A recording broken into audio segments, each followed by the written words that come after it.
د افغانستان حکومت د ترکیې له زلزله ځپلو سره تر 15 میلیونه نغدي مرستې وروسته پرون یو ځل بیا $80,000 نغدي مرسته اعلان کړه.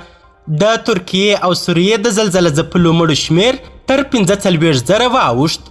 دا چې یاده مرسته چا او څنګه کړې او د ترکیې د زلزله ځپلو تازه صورت حال څه دی، بشپړ حال را سره همدغه روانه ویډیو کې کتلی سئ. سلامونه قدرمنو لیدونکو، زموږ مشال پریس یوټیوب چینل ته ښه راغلاست. د افغانستان د حکومت تر نغدي مرستې وروسته د هرات سوداګرو د ترکیې له زلزله ځپلو سره څه باندې $80,000 مرسته اعلان کړه. د بهرنیو چارو وزارت وایي د هرات د سوداګرو له لوري د ترکیې له زلزله ځپلو سره د څه باندې $80,000 مرسته وسوه.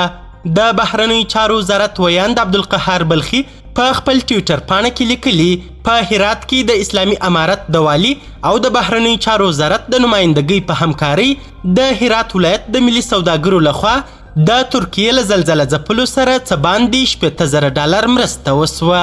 سرچینې لیکلي چې یا د نغدي مرسته د هرات والي د بهرنیو چارو وزارت د استازولۍ مسؤل او ملي سوداګرو لخوا د ترکیې کونسل ته وسپارل سوه. د هرات ملي سوداګر دغه نغدي مرسته په داسې حال کې کوي چې د افغانستان د بهرنیو چارو وزارت د سلواغې په 18مه د ترکیې له زلزله ځپلو سره د 10 میلیونه افغانیو او د سوریې له زلزله ځپلو سره د 15 میلیونو افغانیو مرسته اعلان کړې وه. د بهرنیو چارو وزارت سرپرست مولوي امیر خان متقي د روانې سلواغې میاشتې په 21مه نیټه د ترکیې د بهرنیو چارو وزیر مولود چاوش اوغلو سره په ټلیفوني اړیکه کې ویلي وو که ترکیه وغواړي افغانستان به د ژغورنې او روغتیایي پاملرنې ټیمونه ورواستوي. قدرمنو لیدونکو، نړۍ مننه چې ویډیو مو تر اخري شیبو وکتل.